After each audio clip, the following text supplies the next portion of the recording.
उतारते हैं। उनका नाटक हो सकता है, ड्रामा हो सकता है, समाज के धोखा हो सकता है। कि जो बाल छिलवा लीजिए, बाल छिलवा मुहावरा में है, बाल छिलवा देना बेवकूफ़ बनाना, हजामत बना देना, बेवकूफ़ बनाना। और कार्यक्रम होगा और विशेष करके हम यहाँ पर चाहते हैं कि क्या उसे सत्य मानते हैं या गलत मानते हैं? ये तो सत्य है, इसमें क्या बात है। हम अपने बाप दादा को पूजता हूँ, याद करता हूँ, तो इसमें को जब हम पूजेंगे तो उसमें भगवान हमको मिलेंगे, माँ बाप हमको उसमें से मिलेंगे। कुछ है इसलिए कि पाखंडवाद से हम लोगों को निजात पाना है। समाज को धोखा दे रहे हैं। बाबा साहब के भक्त बन सकते हैं, अनुयायी नहीं होंगे। में भी बढ़ चढ़ कर हिस्सा लेना चाहिए। नहीं, आप पर्सनल जो है से अपने घर में ले रहे हैं या नहीं ले रहे हैं? नहीं, हम उनके जीवनी में बहुत कष्ट से बाबा साहब का जन्म कब हुआ था? 1831 में 18। हाँ, तारीख 4 महीना 1891 में उनका मृत्यु हुआ था। 6 दिसंबर 1956 का। बहुत दलित परिवार के थे। दोस्तों नमस्कार, आप देख रहे हैं बहुजन शक्ति बिहार और आपका साथी मैं हूं शिव कुमार राय। तो मैं अभी भगवान बुद्ध के कर्मभूमि, भगवान महावीर के जन्मभूमि और लोकतंत्र के जगत जननी वैशाली के चेहरा कला प्रखंड में हूं। तो आज चेहरा कला प्रखंड में माता चमेली देवी का जो श्रद्धांजलि सभा था, इसी सभा में जो है से बहुत बड़ी एक कार्यक्रम का आयोजन किया गया था। तो इस श्रद्धांजलि सभा का जो आयोजन है, यह एक भव्य आयोजन था जो आप इस वीडियो के माध्यम से देख सकते हैं। और लमसम माना भी जाता है कि चेहरा कला प्रखंड में यह जो श्रद्धांजलि सभा का आयोजन था, यह पहला आयोजन था। तो यहाँ पर कुछ अभिभावक हैं, मैं उनसे जानने का प्रयास करता हूं। और एक इस श्रद्धांजलि सभा में आपको यह बिल्कुल कन्फर्म होना पड़ेगा, क्योंकि जिनकी जो माता थी, जिनका श्रद्धांजलि सभा था माता चमेली देवी जी का, और उनके जो पुत्र हैं, उन्होंने ना ही तो बाल और ना ही तो नाखून, मानो किसी भी जो ब्राह्मणी व्यवस्था है उसे स्वीकार नहीं किए हैं और अपने माता को सम्मान पूर्वक श्रद्धांजलि सभा किए हैं। तो चलिए आगे हम यह भी जानने का प्रयास करते हैं कि अपनी माता की जो श्रद्धांजलि सभा है उसमें हिंदू धर्म के हिसाब से बाल क्यों नहीं उतरवाएं, नाखून क्यों नहीं कटवाएं, या मुख्य धारा से जो भी बातें हैं मैं उन पर जानने का प्रयास करता हूं। सर, आपका परिचय जानना चाहते हैं? मेरा नाम विश्वनाथ राम भारती, पिताजी के नाम मोतीराम।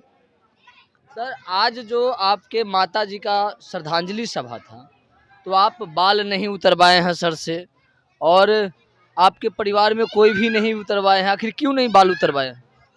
मैं हिंदू धर्म और धर्म नियमों को मैंने ठुकराकर बौद्ध धर्म को मैंने अपनाया है, और ये बाल मुराना, पिंडदान करना, ये सब मैं पखंड पाना ब्राह्मणों के जो है सारी लिखी उनकी बनाई हुई नियम को मैंने ठोकर मारकर बौद्ध धर्म की ओर मैं अपना कर मैं 22 प्रतिज्ञाएं हमने ली है। अच्छा, बाबा साहब का 22 प्रतिज्ञा ले रखे हैं? जी हाँ। इस देश में बाबा साहब के जो अनुयायी हैं और 22 प्रतिज्ञा भी ले रखे हैं, वह भी अपने कर्मकांड में बाल सर से उतारते हैं। उनका नाटक हो सकता है, ड्रामा हो सकता है, समाज के धोखा हो सकता है।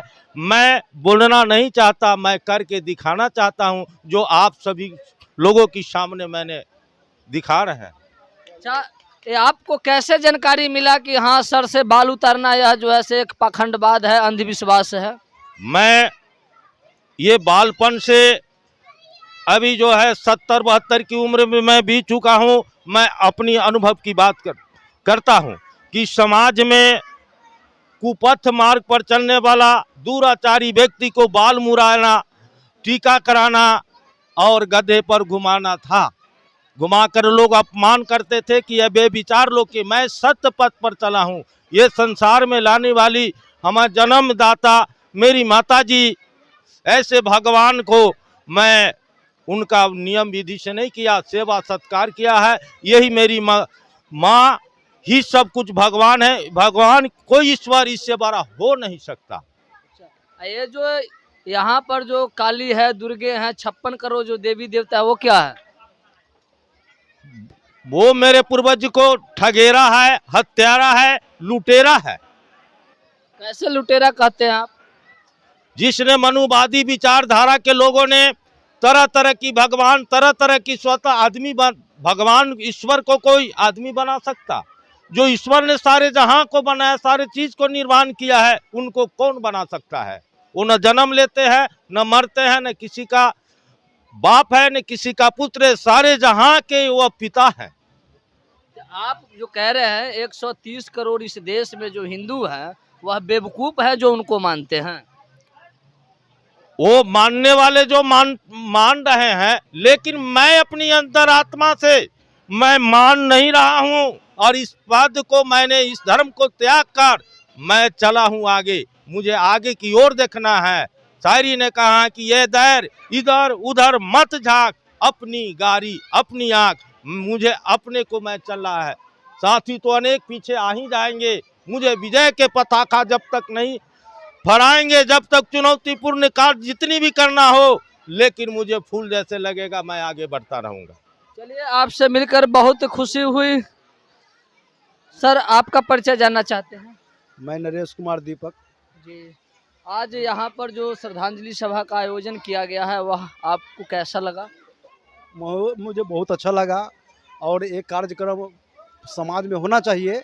लोग को अंधविश्वास से मुक्ति पाने के लिए कार्यक्रम करना ही पड़ेगा, तब जैसे कि मुक्ति मिलेगी इस समाज को।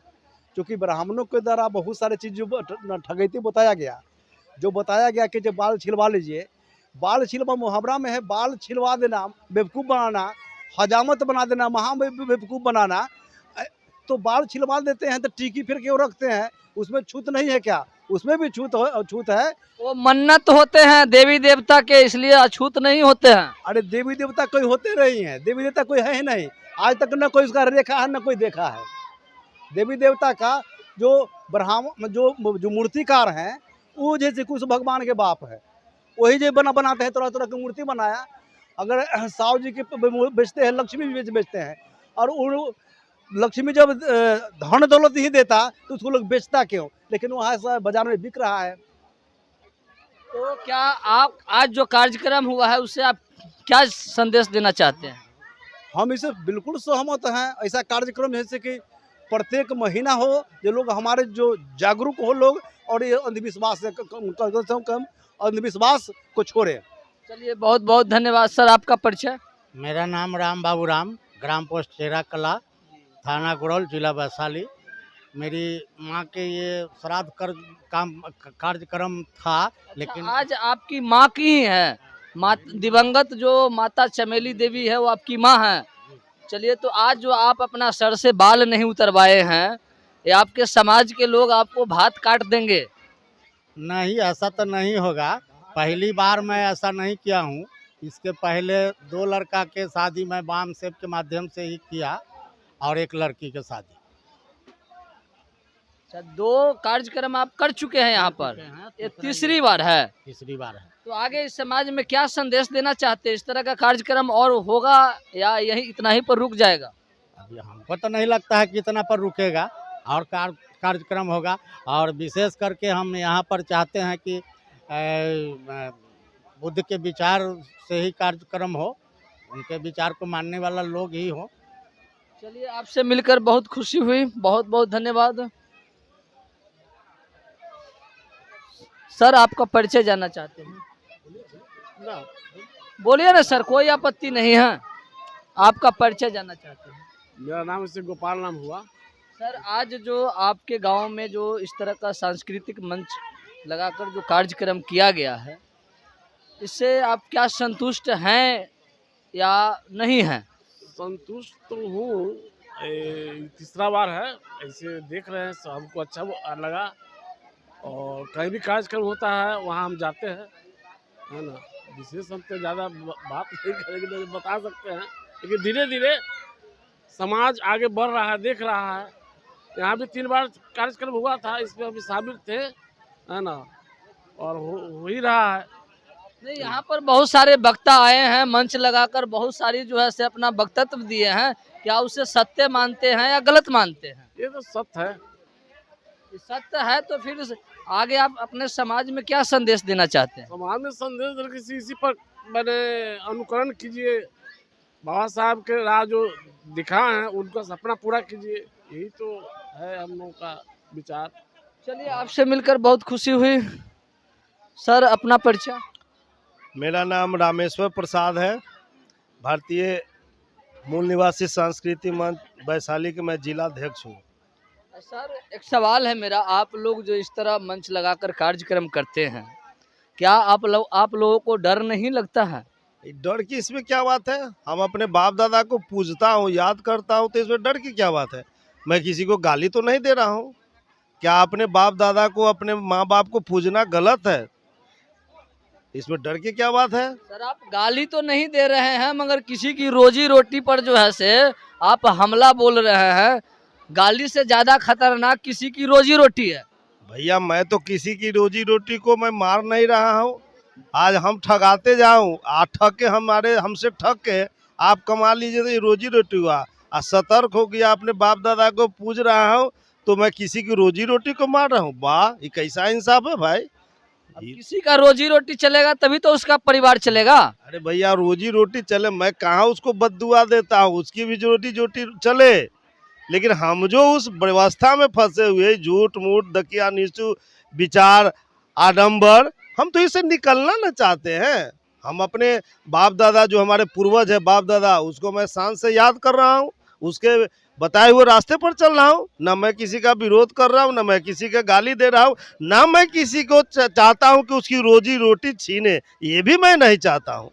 चलिए, आपसे मिलकर बहुत खुशी हुई। सर, अपना परिचय। मेरा नाम उमेश कुमार, ग्राम पोस्ट चेहरा कला। सर, क्या आज जो इस तरह का भारतीय मूल निवासी सांस्कृतिक मंच के बैनर तले जो जन जागृति का कार्यक्रम हुआ है, क्या इस समाज में और दोबारा दूसरी बार तीसरी बार हो सकता है क्या? एकदम होगा, एकदम होगा। 6743 जाति में मनवादी ने हम लोग को बांट दिया। उस वक्त भगवान कहाँ थे? भगवान तो पहले भी थे, आज भी हैं। आज तुमको भगवान नहीं दिख रहे हैं, हमारा भगवान दिख रहे हैं। माँ बाप ही भगवान है हमको। अगर नहीं दिख रहे हैं तो फिर 130 करोड़ लोग जो जय श्री राम जय माता दी करते हैं, वो क्या बेवकूफ हैं? मूर्ति कबीर साहब बोले थे, मूर्ति पूजे, पहाड़ पूजे, समझे, बोले थे। तो मूर्ति और पहाड़ को जब हम पूजेंगे तो उसमें भगवान हमको मिलेंगे, माँ बाप हमको उसमें से मिलेंगे। कबीर साहब बोले थे कि पत्थर पूजे तो हरी मिले, मैं तो पूजू पहाड़। हाँ, एकदम बोले थे। उनका कहना था कि अगर पत्थर पूजने से अगर भगवान आपको मिल रहा है तो मैं पूरी पहाड़ पूज लूंगा तो मुझे बहुत सारे भगवान मिलेंगे। एकदम सही बात बोले थे कबीर साहब। रविदास जी भी बोले थे, जो मैं अपने आंखों से देखकर बता दूंगा जो आप किस जाति से आते हो, क्योंकि मनुष्य में कोई जाति नहीं होती है। जाति होती है पेड़ पौधा में, जानवर में। चलिए, आपसे मिलकर बहुत ही खुशी हुई। मेरा नाम हुआ राम नरेश पासवान, घर चेहरा खोड़।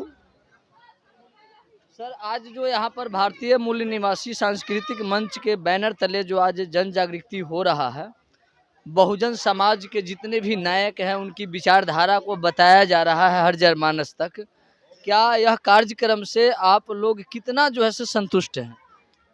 हम तो बिल्कुल संतुष्ट हैं, इसलिए कि पाखंडवाद से हम लोगों को निजात पाना है।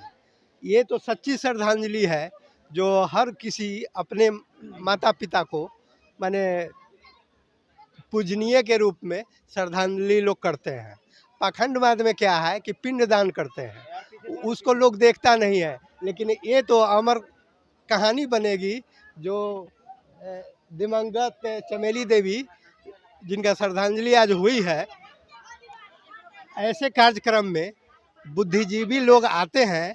अब मेन चीज़ है कि हमारे देश में शिक्षा की जो कमियां आ रही है, वो हम लोग जो थोड़ा मोड़ा पढ़े लिखे लोग हैं वो उनको एहसास होता है कि ये हमारे जो सरकारें हैं वो शिक्षा में कितना व्यवस्था सुधार ला रही है। इसके लिए हम नए पीढ़ी लोगों को चाह रहे हैं कि उस व्यवस्था से हट के इस व्यवस्था में आकर, ये क्या आज यूनिवर्सिटी समझिए, पूरे देश में जगह जगह पर यूनिवर्सिटी है लेकिन नाम मात्र की है। जो आज यहाँ जो बच्चा आया होगा, इस चीज़ को देखा होगा, वो समझा होगा कि ये चीज़ एक नया चीज़ आ रहा है। इसमें हमारे पढ़े लिखे लोग हैं जो किसी को अशब्द बात का व्यवहार नहीं किए हैं, पढ़े लिखे लोग के विचारधारा को आगे बच्चों को पढ़ाने में आगे बढ़ाएंगे और ये सच्ची श्रद्धा जो किए हैं इनके ऊपर जो नए पीढ़ी के लोग हैं वो भी देखा देखी आगे बढ़ेंगे। सर आपको मिलकर बहुत खुशी हुई। सर अपना परिचय। मेरा नाम सुरेश पासवान है। जी आज जो कार्यक्रम है यह कार्यक्रम क्या आगे आप अपने समाज में बढ़ाएंगे या यहीं पर छोड़ देंगे? पीछे छोड़ने का तो सवाल ही पैदा नहीं होता। क्यों आज तक बाबा साहब की करवा लगातार पीछे ही लोग छोड़ रहे हैं। बाबा साहब ने 22 प्रतिज्ञा अपनाए थे। जय भीम तो हर कोई करते हैं, मगर बाबा साहब की 22 प्रतिज्ञा का 5 प्रतिज्ञा भी अगर फॉलो कर ले तो बाबा साहब का जो अधूरा सपना है वह पूरा हो जाएगा। ऐसे लोग समाज को धोखा दे रहे हैं। बाबा साहब के भक्त बन सकते हैं, अनुयायी नहीं होंगे। अनुयायी का काम है उनके मिशन को बढ़ाना। भक्त का काम क्या होता है? तस्वीर लगा के अगरबत्ती और धूप बत्ती जला देना, वहीं तक उनकी विचारधारा सीमित रह जाती है। लेकिन अनुयायी जो होते हैं वह फील्ड में उतर करके अपना काम करते हैं और उनके विचारधारा को फैलाने का काम करते हैं। यही कारण है कि यहाँ अनुयायियों की संख्या कम है भारतवर्ष में और भक्तों की संख्या ज़्यादा है। इसी के कारण ये मिशन हमेशा के लिए मार खा रहा है। तो आपने एक मिनट मैं ये भी बता देना चाहता हूँ आपको और धन्यवाद भी दूंगा कि हमारी बहुजन समाज की आवाज़ को आप जनमानस तक पहुँचाने का काम करते हैं, इसलिए आप बधाई के पात्र हैं। आपको भी बहुत बहुत धन्यवाद है। ये कार्ल मार्क्स का नाम सुने होंगे आप, जर्मनी के ग्रेट फिलोसफर थे। जब वो मरे थे उनके अनुयायियों की संख्या कितनी थी? मात्र 14 थी सर, समझे ना। और 14 लोगों ने मिल करके तो पूरे वर्ल्ड में उनके विचारधारा को फैलाने का काम किया। और बाबा साहब मरे थे उस समय उनके भक्तों की संख्या कितनी थी? 6 लाख से ज़्यादा। लेकिन 6 लाख लोग भक्त बनकर रह गए, अनुयायी नहीं बन सके, जिसके कारण बाबा साहब का कारवा आज तक पीछे चल रहा है। बाबा साहब यह भी बोले थे कि मैंने बहुत कठिनाइयाँ झेलकर, यातना झेलकर मैंने इस कारवा को यहाँ तक ला के पहुँचाया हूँ। अगर हो सके तो तुम इसको आगे बढ़ाना और नहीं तो एक कदम पीछे नहीं होने देना। पीछे अगर जिस दिन ये कारवा पीछे होगा उस दिन तुम्हारे समाज का सर्वनाश हो जाएगा। बाबा साहब का कारवा जो है से क्यों नहीं बढ़ा? बाबा साहब को जात में बांट दिया गया है। जाति की जब बात करते हैं तो मैंने उर्दू यूनिवर्सिटी के एक प्रोफेसर का स्टेटमेंट पढ़ा था। उसमें उन्होंने उर्दू जुबान में लिखा था कि आ गई हुकूमत सितमगारों के हाथों में, हुए तकसीम इंसान ऊंची नीची 1000 जातों में। विद्वान न समझे गौतम की बसारत को, बलाए बूत परस्ती ने लूट लिया भारत को। लेकिन मैं कहूँगा कि बलाए जात पात ने लूटा भारत को। चलिए बहुत बहुत धन्यवाद। तो लग रहा है जिस तरह दिलवाले फिल्म में अजय देवगन कहते हैं कि अरे मुझे तो अपनों ने लूटा, गैरों में कहाँ दम था। अरे मुझे तो अपनों ने लूटा, गैरों में कहाँ दम था। जहाँ मेरी किश्ती भी डूबी वहाँ पानी भी कम था। तो सेम टू हमारे जो बाबा साहब के अनुयायी हैं, हमारा जो कहना है और इनका कहना, इसमें कोई अंतर नहीं है। मैं सिर्फ हिंदी के भाषा में बोला हूँ और इन्होंने बाबा साहब के अनुयायी के भाषा में बोले हैं। तो चलिए सर आपका परिचय। मेरा नाम सूरज कुमार हुआ। जी सर, आज जो सांस्कृतिक कार्यक्रम हुआ है यहाँ पर, इससे अपने समाज में क्या संदेश देना चाहते हैं और आगे बाबा साहब की कारवा किस तरह यहाँ पर बढ़ेगा? जो कारवा इन लोगों ने या सब लोग मिल के उठाए हैं, इसको पूर्णतः आगे की ओर अग्रसर होना चाहिए, है ना।